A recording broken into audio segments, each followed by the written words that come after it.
Hello and welcome to today's training on how to give a presentation like a professional. This is presented to you by Martha for Business Online Learning. Business Online Learning is a website that provides bite-sized business trainings for all and everybody. The aims of this training include to give you the know-how how to present like a professional.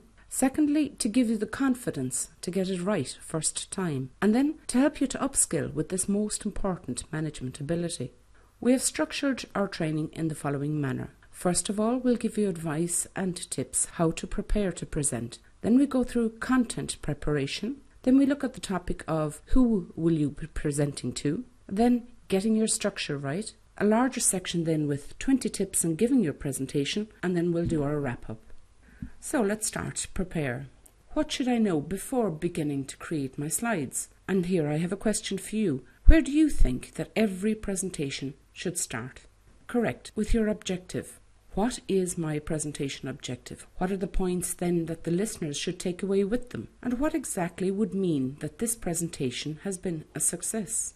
Then you look at the audience and how you are going to guide your audience to the objective. What does your audience need to know?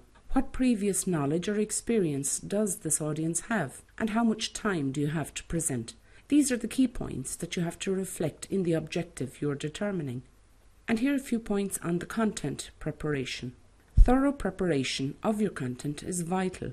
Personally, when I am preparing these presentations, I do a spray diagram and I use the 5 W's and H. For the content preparation, I look at what it's about, how should the topic be carried out, why, when, who is involved, and look at questions that involve where. For example, if you're preparing a case presentation, you look at what is the core idea, what are the facts, figures, forecasts and assumptions I need to tell people, declare what the benefits will be. Never forget to add any costs that may be occurring.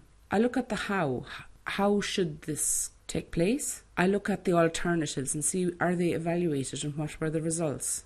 I address issues on why should we change or why is this idea better than any alternative. I look at questions like when should this be done? Who will implement this idea? Who will react to this topic and how? Who will be affected? And then I look at the topic of where. Where will this proposal be carried out? And are topics such as space be clarified? In this way, you get the details for the content and a very clear overview of what you need to say. The next area is who will you be presenting to? Take into consideration the gender, the age group, the profession, indeed the qualified status of the people you're presenting to. Think of recent history. Are there any issues you should include or avoid? What are the interest bases of these people? Are there cultural issues that you should take into consideration? Consider in the preparation how to get the best reaction. And this theory says that you will get a very high positive reaction if you excite the people with awe, excitement, amusement or humour. You will get a very negative reaction if you speak with anger or create anxiety. What will get low reaction will be a level of contentment in what you're presenting or a level of sadness. So take these issues into consideration when you're preparing your content.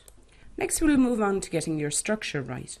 This is the question of what the route is that you will take during the presentation. How will you navigate your audience through the information you would like to present them?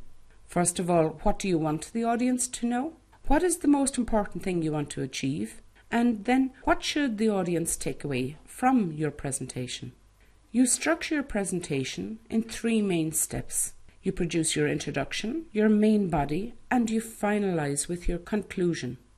The introduction includes your welcome, your introduction of yourself or your organization, a brief explanation of the subject and the objective. You present your agenda, your structure, and the planned duration. Also be clear and tell people whether questions are permitted during or after the presentation.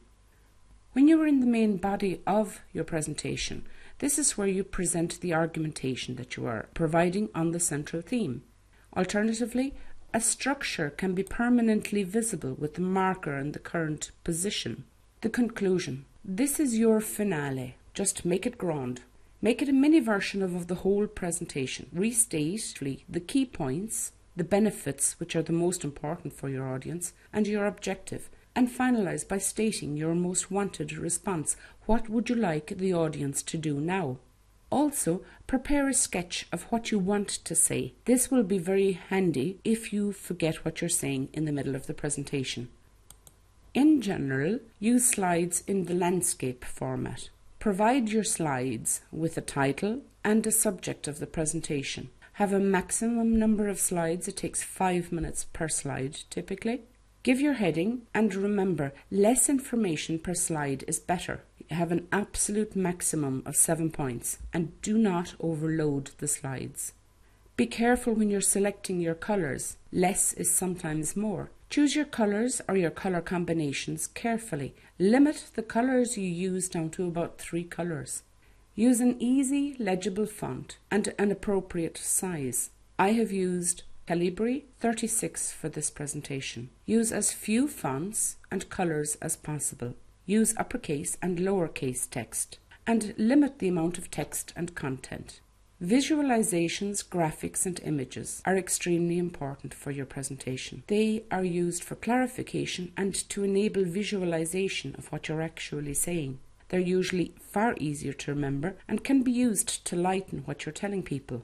The following are especially suitable: statistics, diagrams, overviews.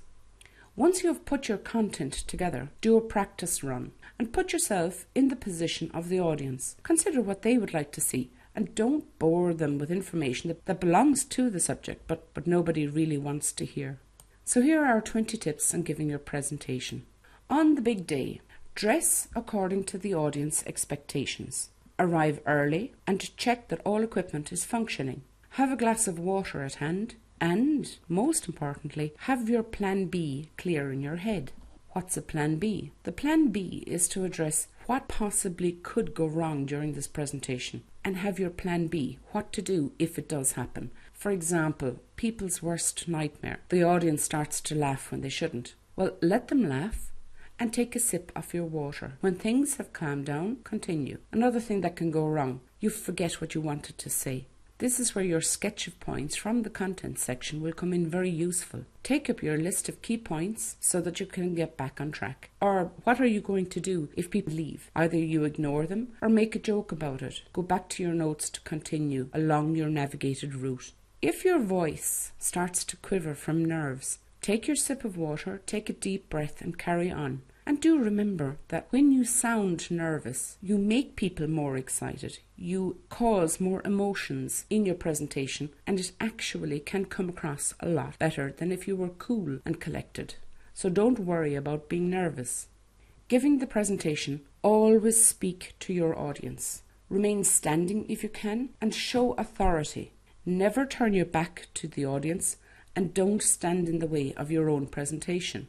Avoid making your lecture too quick and too monotonous. Don't be afraid of silences. They can be wonderful.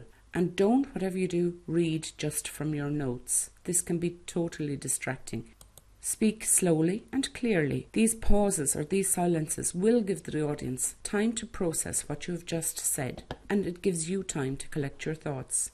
Try to make eye contact with 1 or 2 people, or, if this is too nerve-wracking, stare at a point at the back, but allow your gaze to wander every now and then. And move around. Don't stand in one spot all the time. It's very good also during a presentation to show your own interest and excitement or your commitment through examples, images and comparisons. Address personal experiences or difficulties with the material. The audience will be able to understand quicker and better and will find the subject more accessible if you are talking from your own experiences. Finally, if your audience is bored, vary your tone of voice and do not deviate from your central theme, but try and re-establish direct contact by asking questions, for example.